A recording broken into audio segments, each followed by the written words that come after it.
Olá, meu amigo, olá, minha amiga. Que bom tê-lo aqui mais uma vez nesse segundo vídeo da série que examina fake news nas traduções da Bíblia.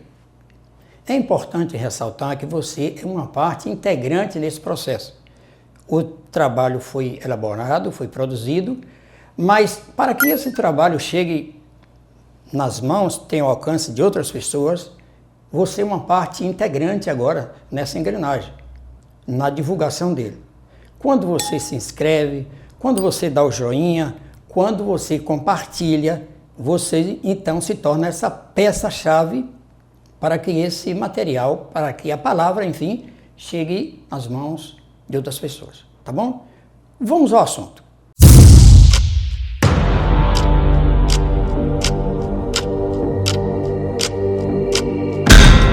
O nosso tema de hoje trata sobre a questão do inferno. É um tema polêmico, também tem tido vários debates nesses 2 milênios, de história do cristianismo. Mas fica a pergunta, será que realmente o inferno é uma realidade bíblica? Ou estamos mais uma vez diante de um problema de tradução? É importante ressaltar que nós vamos também dar uma visão geral sobre a questão da nefesh, que é traduzido muitas vezes como alma, do ruach, que é também traduzido muitas vezes como espírito, mas afinal, nós vamos fazer um estudo mais geral. Nós analisamos apenas 2 versículos bíblicos. Agora nós vamos ter uma visão geral desses 2 termos, tá bom? Só que o nosso foco vai ser na nefesh. Por quê? Porque o que iria para esse inferno seria a nefesh, seria a alma. O espírito seria aquele que volta para Deus, mas nós no primeiro bloco já analisamos isso, não há mais dúvida. Agora nós vamos focar basicamente na nefesh, tá? Vamos fazer um resumo dos 2. Vamos ver o primeiro termo, o primeiro versículo sobre a nefesh. Vamos lá. O primeiro termo que nós vamos analisar está em Gênesis, no capítulo 35 e o verso 18. E aconteceu que, saindo-lhe a alma. Observe, esse foi o episódio na morte de Raquel. Ela estava morrendo de parto. E nesse momento o termo diz que, o versículo diz, saindo-lhe a alma. Observa, vamos ler outro versículo também, que tem esse mesmo teor, para a gente poder fazer uma análise melhor. Esse próximo verso está no livro de 1 Reis, o capítulo 17 e o versículo 21. O texto diz assim: E a alma do menino tornou a entrar nele e reviveu. Esse foi o episódio da ressurreição do filho da viúva por Elias. Ele tinha orado para que a alma do menino voltasse e ela retornou. Já tenho visto também debates sobre esse outro versículo. Mas nós nem precisamos analisar no hebraico essas passagens. Porque nesse termo aqui, nesses versículos, há traduções. Que elas traduzem assim: e saindo-lhe a vida, no caso de Raquel. E da mesma forma, no caso do menino ressuscitado por Elias. E voltando-lhe a vida. Nós já vimos que nefesh é o ser vivente, O homem se tornou um ser vivente quando recebeu a vida. Nefesh, então, está relacionado com a vida. Agora, Levítico, capítulo 17 e o versículo 11. Ele diz: porque a vida da carne está no sangue. Por que isso? Porque quando o animal morria, e quando derramava o sangue no santuário, então a ideia que tinha de que ele morreu e quando o sangue saiu, claro, quando o sangue era derramado todo, então a vida foi no sangue. Por isso o termo diz aqui que a vida da carne está no sangue. Simplesmente nefesh com sentido de vida, nada mais que isso. Mas tem um texto que a gente precisa analisar agora com mais cuidado. Eu estou falando que esses textos, como disse, eles têm tido muita controvérsia, mas pelo que nós vimos, não há necessidade. Próximo versículo. Ele diz assim: e não se chegará a cadáver algum. E eu queria chamar a atenção para você nessa palavra que é traduzido como cadáver. Vamos lá. Eu vou para o Google e eu vou para Strong, concordância. Pronto. Eu vou querer, em Strong, eu vou abrir no livro de Levítico, capítulo 21 e o verso 11. O que vai aparecer aqui já vai ser ele traduzido. Então, você observa aqui que o termo aqui é nefesh. O termo aqui é nefesh. Mas observe, um corpo, nefesh, aqui está traduzido como um corpo morto. Observe que o sentido aqui, nós vimos alguns versículos em que se falava da vida que saiu ou da vida que retornou. E a referência aqui nos transmite a mesma ideia. Um corpo que a vida saiu, um corpo morto. É a mesma referência. Observe, nós temos lá em Gênesis, né? O homem se tornou uma alma vivente quando ele recebeu a vida, a respiração. Quando ele perde essa respiração, sai-lhe a vida, ele passa a ser uma alma morta. Agora aqui está o que eu quero chamar a atenção para você.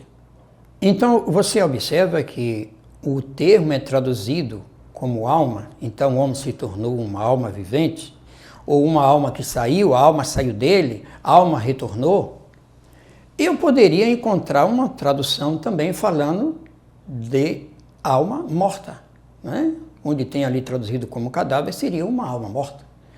Mas uma tradução dessa forma seria chocante para a doutrina tradicional, né?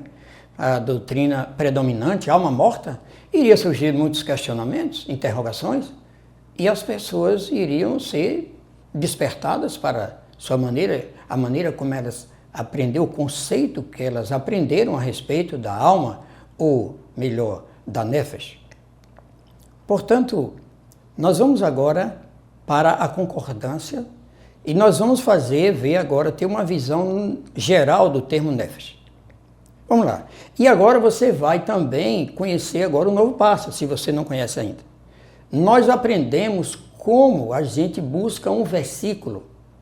Agora, nós vamos ver como se busca um termo, um significado de um termo específico. Em nosso caso, a nefesh. Então vamos lá. Você observa aqui. Você tem aqui o termo nefesh. Você copia esse termo. Você vai para a Strong, de novo, mas não precisa escrever Strong Concordância. Basta você escrever Strong. Copia o termo e dá o clique.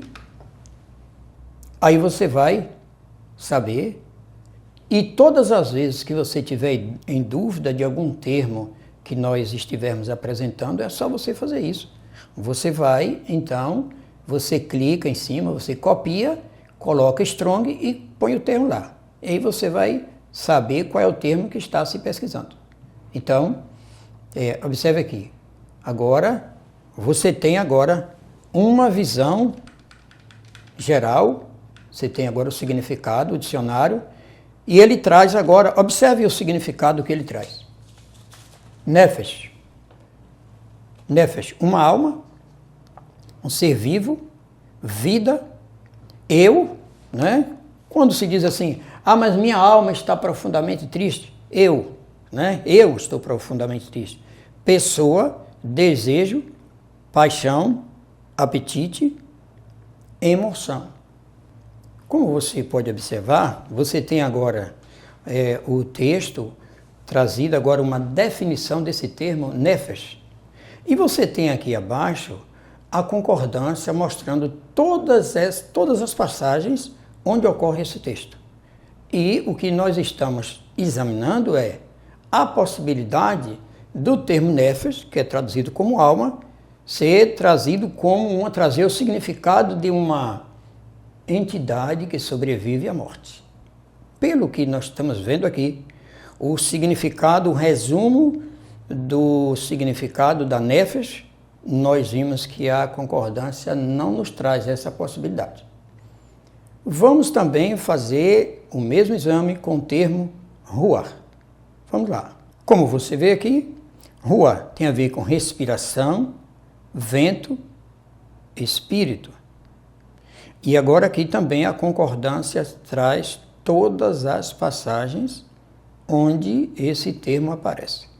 Amigo, como nós acabamos de ver o termo Ruach, trazido o seu significado pelo dicionário e pela concordância, não traz qualquer possibilidade também de uma entidade que sobrevive à morte. A Bíblia apresenta, como em Daniel capítulo 2, versículo 1, a Bíblia diz que Nabucodonosor teve um sonho e o seu espírito se perturbou. Na verdade, a sua mente se perturbou. Aliás, o único lugar onde o termo Ruach é traduzido como espírito e dando a ideia de uma vida pós-morte em Eclesiastes, capítulo 12 e o versículo 7. Mas nós já estudamos isso. No demais, ele aparece como a emoção, ele aparece como o sopro de vida mesmo, ou com o caráter da pessoa. A verdade é que o hebraico, a língua que deu origem ao hebraico, as palavras, elas tinham a ver com o som. Por exemplo, em português, nós temos a palavra bem-te-vi, se escreve bem-te-vi, mas isso é uma tentativa de reproduzir um som através da escrita. Então, isso ocorre no hebraico. A palavra, o espirro, é escrito Haché, por sua vez, Ruach, aí vem a origem de vento, né? De sopro, ar em movimento. Assim, essas palavras, elas têm agora a sua origem. É como também o termo Nefesh. Nefesh tem a ver com a vida, com a garganta, com o sangue. Nós vimos relacionado ao sangue. No sangue está a Nefesh, sangue está a vida. Mas um sentido de algo pós-morte, essa ideia parece que não tem respaldo bíblico. Mas nós vamos ver agora o que diz a gramática para a gente finalizar esse processo. A gramática vai nos trazer um parecer geral sobre esse tema. Vamos ver. Isso está na antropologia do Antigo Testamento. Por mais que com isso se tenha expandido o conteúdo da significação da Nefesh, ele não vai além do âmbito dos sentimentos e das emoções. Não poucas vezes surgiu a lembrança do órgão corporal e de suas funções específicas. Antropologia do Antigo Testamento. Amigo, então agora fica a pergunta. Então, se eu não tenho essa entidade com o nome de Nefesh e Ruach, o que é que vai para o inferno? Ou para um paraíso? Bom, vamos analisar o próximo versículo e nós vamos entrar realmente no tema. Mas primeiro nós já vimos que não há entidade para lá. Então qual é o sentido da existência do inferno? Se não há alguma coisa para ir para lá. Vamos lá, vamos ao primeiro texto. Pois não deixarás a minha alma no inferno, nem permitirás que o teu santo veja corrupção. Isso está no Salmo 16 e o verso 10. E analisando esse termo no hebraico, nós vemos ali que a palavra para inferno ali, a palavra que aparece é Sheol. O termo é Sheol, esse termo é traduzido como inferno. Agora nós vamos fazer a comparação com outro texto. Salmo 49, o versículo 14. O texto é: como ovelhas são postos na sepultura, a morte se alimentará deles, e os retos terão domínio sobre eles na manhã, e a sua formosura se consumirá na sepultura, a habitação deles. Salmo 49, 14. Esse termo que é traduzido como sepultura, o termo que aparece, nós vamos agora analisar, olha, o termo lá também é Sheol. E você pode conferir, né? É só você clicar, ou no termo hebraico, ou na transliteração, e você vai ver que o termo ali se trata do termo Sheol. E aí, de novo, nós perguntamos, por que quando há uma referência ao ser humano, o termo é traduzido como inferno, mas na mesma Bíblia, quando o termo faz referência agora aos animais, os animais vão para a sepultura? Claro, ficaria também meio que sem sentido, né? Não combina com a doutrina predominante de animais indo para o inferno. Aliás, dentro dessa doutrina, animais não têm uma entidade que sobrevive à morte. Então, aqui é traduzido como sepultura. E, de novo, nós questionamos qual é o critério. Então, observe. A pergunta que fica é, se não existe uma entidade que sobrevive à morte do corpo, com o nome de Néfes, ou Ruach, o que é que vai para esse inferno? Olha o que a Bíblia diz. Vamos agora para a concordância, e nós vamos encerrar com esse termo aqui. O termo é Sheol. E Sheol, que é traduzido como inferno, é o lugar para onde as pessoas vão quando morrem. É o submundo. Ora, e nós vimos pelo versículo que nós acabamos de ver, também os animais vão para lá. Todos vão. Ímpios e bons, e até os animais. Ora, amigo, aí fica a pergunta. Se eu só tenho um termo para onde vão maus e bons, eu só tenho um termo também para esse mesmo local vão os animais. Onde está o outro termo, o outro vocábulo, que seria o local para onde iriam as entidades? Porque eu estou vendo aqui o ser todo indo para o Sheol. Amigo, no hebraico eu não tenho dois termos. Para a entidade vai para um lugar e o corpo vai para outro. Nós não temos. Então fica a pergunta, como as pessoas podem ter um debate, como as pessoas podem ter esse assunto, pode ter durado tanta controvérsia nesses 20 séculos de cristianismo? Qual a razão para tal? Mas você deve estar se fazendo outra pergunta. Ora, se na Bíblia não há uma entidade que vá para o inferno, e também esse termo, nós não temos dois termos para um local para onde vai essa entidade e outro para onde vai o corpo, a parte física, de onde surgiram então essas ideias? Como é que elas apareceram no cristianismo e na Bíblia? Bom, no próximo bloco nós vamos tratar disso. Essas coisas foram previstas na Bíblia. Essas diferenças, essas influências, mas foram previstas também que elas teriam prazo de validade. E parece que já chegou a hora. Porque diz o texto, e vem a hora, e a hora já é, e agora já é, em que os verdadeiros adoradores adorarão o Pai em espírito e em verdade, e o Pai procura por tais que assim o adorem. Amigo, eu aguardo você no próximo tema. Nós vamos ver como surgiu, quando, de onde surgiram essas ideias de Néfes, de Ruach, como entidades, e desse inferno como local para onde essas entidades vão. Até o próximo vídeo.